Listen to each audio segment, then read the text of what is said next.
This is how Jannah will feel.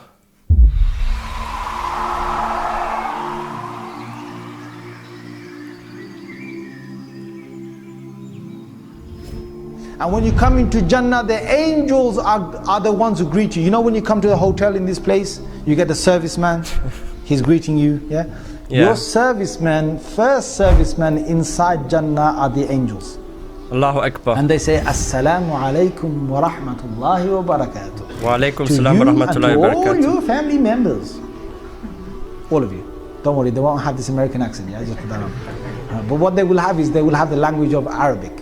Everyone in Jannah will automatically speak Arabic. So I will be able to. Everyone in Jannah, Rasulullah sallallahu alaihi wasallam said, automatically in Jannah, when you get inside, the Hadith of Bukhari, you will be like your father Adam alayhi salam, 60 foot tall. 60 foot tall, 7 foot wide. So for those of you that are now having some issues with their height in this dunya, like, whoa, I'm too short, I'm just 5'7", I'm just 5'6", you know what? In Jannah, you don't have this issue anymore. You're not going to be 5'6" there anymore. You're going to be 6 foot tall and 7 foot wide, what is actually incredible, right? I mean, when you think about it, and this is something interesting, and let me explain this to you guys. So, in Islam, we actually believe that the first human being, and was also the first prophet, Adam alayhi salam, was really tall. He was 60 foot tall. And over the time, humans, they shrunk. They got like smaller and smaller and smaller. And there are like some rumors about ancient discoveries of bones of people that were very tall. I'm not sure if that is true, but there are apparently some findings on the internet and stuff. But yeah, it's actually true that not the people got taller over time, but they actually got smaller. Because there are some people claiming that humans were very small and now we are tall. No, it's actually vice versa. It's the other way around. We used to be very tall as a human species, and we shrunk over time and got smaller. Everyone will be the size of Adam alayhi salam. Everyone will have the voice of Dawood alayhi salam. Because when Dawood alayhi salam used to sing the Psalms that Allah revealed to him, he used to sing it, and he had the most beautiful voice any human being ever had. And Allah said in the Holy Quran, in Surah Sad, that when he used to sing At-Tayra Mahshura, the birds used to come in their hundreds, in lines, just to listen, and they used to sit right around him, and they used to all sing along with him. Allahu Akbar. Even Allah said, Al-Jibal, the mountains would sing with him. If you heard his voice, your heart would melt. You know, some people have voices, subhanAllah, he had the best of the voice. So every person of Jannah will have that voice. Every person in Jannah will get the beauty of Yusuf alayhi salam. Subhanallah. But don't worry, there won't be any other kind of people in Jannah. Only men to women and women to men, alright? There's no other business, alright? Yusuf alayhi salam was the most handsome individual. Yeah. The women cut their hands. He had half the beauty of mankind in one, right? Women cut their hands. There were blood pouring down. Even if you cut your hand, you know how painful it is. They cut it right from between the just thumb by and looking at him, yes. forefinger. They cut it. There's a cut in the apple. They went straight through their skin, into the meat, right towards the bone, and they're still going. That's you in Jannah, brother. So you come inside, and the angels greet you, and you get the husn of Yusuf, and from your heart, all that hatred is taken out. And the fourth thing Rasulullah sallallahu alaihi wasallam said, every person gets what? Is what? You get the character of Muhammad sallallahu alaihi wasallam. Allah. So you're not going to hurt anyone in Jannah, don't worry. If you basically, accidentally do something, there's no accidents in Jannah, but I'm just saying, if there is, don't worry, there's no hospitals. So if you work as a doctor, you ain't no job in Jannah. You're going to be jobless. There's no lawyers in Jannah, there's no arguments in Jannah. So if you're a lawyer, so there's nothing. No engineers, you don't have to build Jannah, it's all built for you, right? Nothing goes wrong in Jannah. Subhanallah, Prophet sallallahu alaihi wasallam said in the Sahih Hadith of Muslim, you do not even have anything coming out of your nose eyes also Jannah. Not. You get a cold and nothing. You got, you know, when you wake up in the morning, you got basically blow your nose out clean. None of that, none of that. There's no bad air in Jannah. There's no bad dust in You're Jannah. not sweating. Jannah is perfect. The Surah Al-Dahr says that it never, لا يرون فيها شمسا ولا زمهريرا. You will never see the sun in Jannah. There's been natural light. You'll never have a cold day in Jannah. There's no cold, there's no hot. You know when sometimes you feel that, you know on some days you come out and you feel, wow, that is nice, man.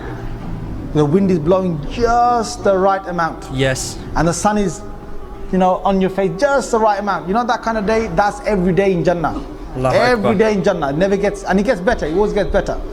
So you can imagine you've come inside here, there's nothing, you know, no one will spit in Jannah. Now some guys, I can't stand them in this world when they, every time, yeah bro, we're talking. They think it's Mr. Bad Man, yeah. You know, this is actually here in Germany like that. When you go like to the bus stop here or the train station, you always have those guys that constantly like spit on the ground. And especially those that are smoking cigarettes, I've noticed they do this too frequently. I don't know, maybe they get like a bad taste in their mouth or something and then they constantly do this. They should just stop smoking. It's better for their health anyway. But I see this is so common here in Germany, where people are standing at the bus stop or train station, they keep spitting. And if you look at the ground here, it is very disgusting. You see all those dried up spit and stuff. It's just, it's disgusting. Yeah, I don't want to think about our train station and bus stop here, but yeah, maybe you have a similar experience in your country. Let me know in the comment section. I find it disgusting here. But yeah, this is the good thing about Jannah. So you said you don't have snot, right? You don't spit. But even like that in the eyes, like, you know, like when you sometimes like wake up and you have like this green stuff or yellow stuff in your eye, that is not there. Like women, they're not gonna have their menses there. Like everything's gonna be clean. You can like run around. You don't sweat even. But this is very good. You don't need a shower, like you don't need to bath there. What are you doing that for? I mean, come on, in the Sunnah, Rasulullah said what? He said even in masjid, if you see someone's, you know, something come out of their mouth or the nose, you've seen, you better clean it, because subhanAllah, what did Prophet ﷺ say? He said, Allah has, this is a hadith in Bukhari, he said, Allah presented to me the actions that, the best of actions and the worst of actions. From the best of from the best of actions I saw a man who will remove a harmful item from the path. Yeah, you get a good deed from this. That's the best of actions. From the worst of actions is there's a bit of phlegm or there's a bit of the part from the nose, okay, mucus inside the masjid, and people see it and they don't want to clean it. That's from the worst of actions. Yes. So no one's going to spit in Jannah. No one. There's no toilets in Jannah.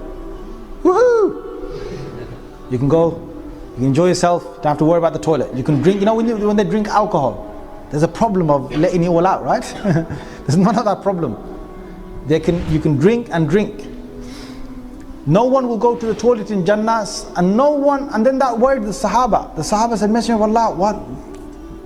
Yeah, you drink, you eat all of that, you know, you got the power of 100 men to eat. I'm saying, now some people you sit with them in this world, you think, you know, God, take it easy, man. Before you got 5 chickens, before you take one in, he's taking 4. Right? God, man, take it easy. Now there's some people like that. Now don't worry, in Jannah. You know, it's like funny. I once heard someone ask this question. So there's like this one dude, and he really loves freaking burgers, right? And he once asked a sheikh, will I get burgers in Jannah? I want to have my cheeseburger in Jannah. Subhanallah. It's like funny. The food actually in Jannah will look very similar to the food we have here. We can like wish for all sorts of food, right? So you could technically eat a cheeseburger in Jannah if you're into that, or a doner kebab, or like a pizza or something, because like the food will resemble like the food we have here, right? But way better and way more delicious, like so delicious you can't even imagine this right now. I'm always like smiling. I think it's funny when people ask such questions, right? Like, hey, I love cheeseburgers. Can I have cheeseburgers in Jannah?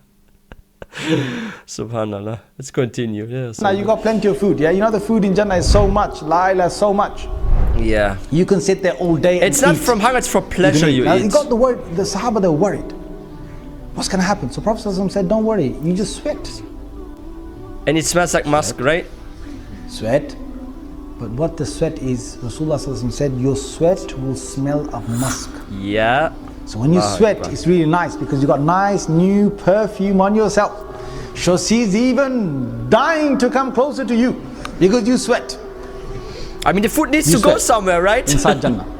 In Jannah, you have your labinatun min dhahab, labinatun min fidda. You have certain houses made of pure gold. There's certain places of Jannah made of pure gold. Certain places made of pure silver. Certain places pure diamonds, pure rubies. And certain places Allah mixes them up. One brick is gold, one brick silver, one brick emerald, one brick diamond, one brick sapphire, one brick something else. Each one is different. The door of one of the palaces that you've got in Jannah is so big, it's from the earth here to our sky. And you walk inside.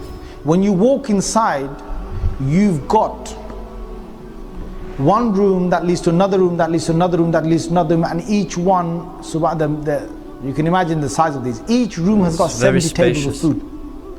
Each table has got 70 different plates of food. Each plate has got certain dishes, and each time they take a fruit, you know what will happen? They take a fruit, and you know sometimes you get a bit spoiled, right? People of Jannah, they get a bit spoiled. They eat one fruit and they say, okay, thanks, I've tasted it. They give him a fruit and it looks exactly the same. They say, hey, to the servant. You can have loads of servants. Really nice, looking good, young servants, alright, but you can't do anything with them. They will serve you. Allah said, Ghilman, the young boys that will serve you. Right? And they will serve you and they will give you dish after dish. The one giving you one, and the next one gives you another one. They're your servants in Jannah. You tell them whatever to do, they'll do it. And they give you one fruit that is similar to another fruit. وَأُتُوا بِهِ مُتَشَابِهًا. They're given the same fruit.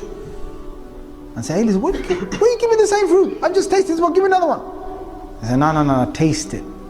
It tastes different. When they tasted, the same fruit tasted different. Yep. The same fruit tastes different. And some fruits you taste them, each bite you taste, they're always different. Each bite you have is different. So you eat. Allah says what? لَحْمِ طَيْرٍ مِمَّا يَشْتَهُونَ. In a hadith of Tirmidhi, a person sees in Jannah, he's sitting down, he's lying down, and he sees a nice bird flying over. It's a real bird, right? Not that other bird, right? The real bird. Flying over. So he sees and he wishes that he could have, he remembers in the world he used to love chicken and chips, right? Chicken and chips.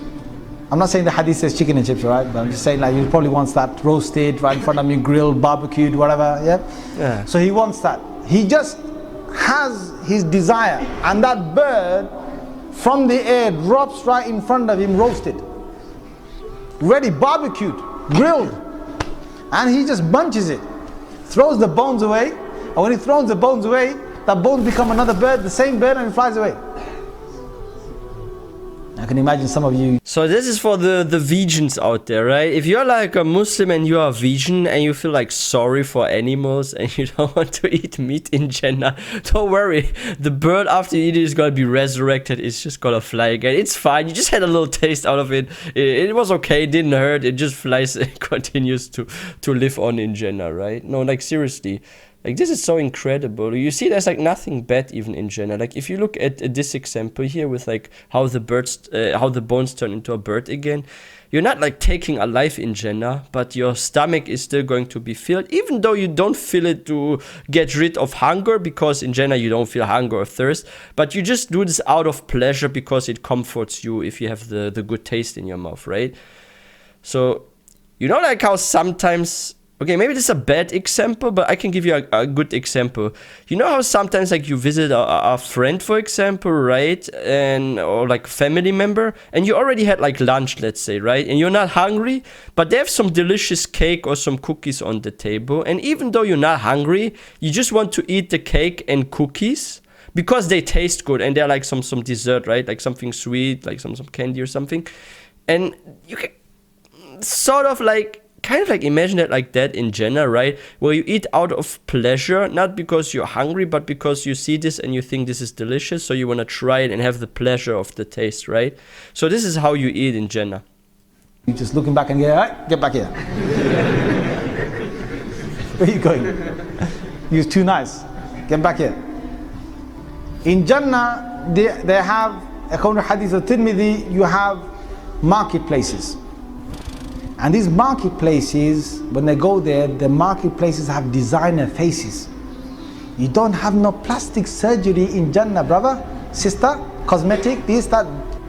You go, you have these designer faces. These are real people inside Jannah who've got beautiful faces. And they're all in different places of the market. And you just look at them, you just desire that your face looks like that and your face changes. Yeah. Your face changes.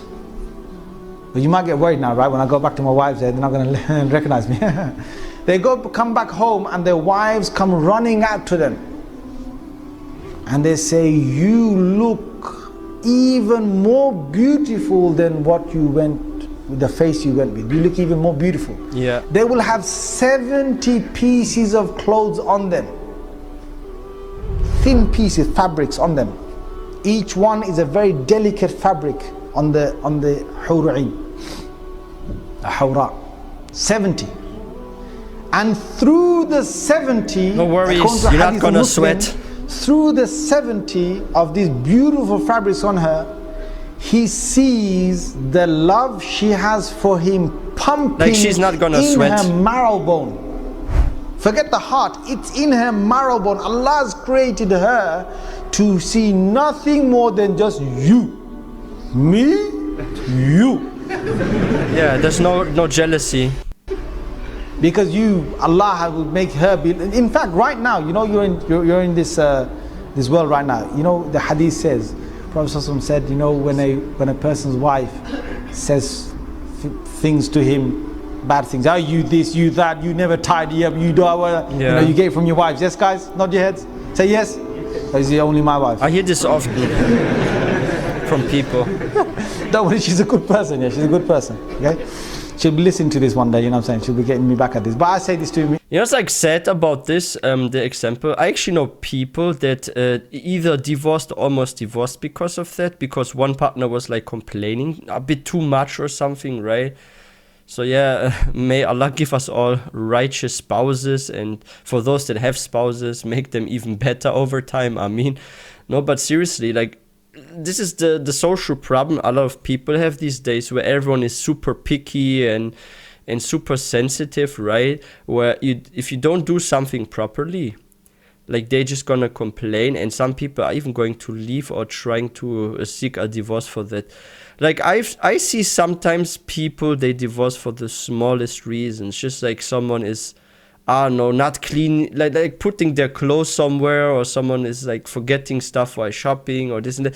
Like, I don't know, I feel like human beings these days are not so steadfast anymore. Same when it comes like marriages, right? Like, people are not as steadfast as they used to be in the past, where if one problem appears, they're just gonna be like, just a problem, I'm just gonna like, problem gone, right? It's not gonna happen these days anymore. Like, people do like few mistakes, and if you do one mistake, your spouse will look at you and it will act like you're just a bad person because of one mistake, right? Even though there's like so much good about you, but they're gonna find one bad thing and they're just gonna be like, oh, you're totally a horrible person, I want divorce. And this is sad, but this won't happen in Jannah. Like, in Jannah, your spouses or the Hur al-Ain, they're not gonna complain about stuff like, oh, why you put your shoe there, why you threw your t-shirt on the couch, you don't put this into like the washing machine, or hey, why you didn't clean up after lunch, why the dirty dishes on the table, this and that. Like, this doesn't exist in Jannah, alhamdulillah. Say yes. Or is he only my wife? Don't worry, she's a good person. Yeah, she's a good person. Okay, she'll be listening to this one day. You know what I'm saying? She'll be getting me back at this. But I say this to her home as well. She says bad things. One of your wives said it. You know, Rasulullah says, he says, your Hur'in in Jannah are saying, are you?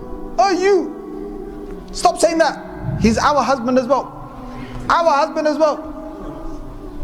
He's in a hadith. So sometimes I tease my wife and I tell her this. I say, listen, take it easy. My wife's in Jannah saying something. My wife's in Jannah not liking it. They're not liking it. Don't say that. And she starts laughing, right? Just to make her laugh. I really wind her up sometimes. I just make her laugh, because when she gets mad at me, I just wind her up. So, you know, the women, okay, they're probably thinking, subhanallah, what are they going to get? They are going to become the most beautiful out of all your wives in Jannah. Yeah. I didn't hear subhanallah from you guys. Subhanallah.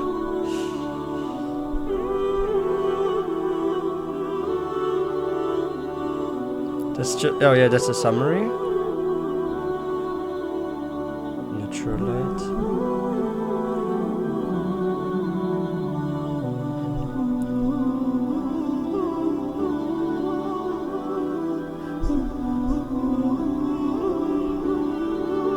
Yeah, based on your wish, your face can change.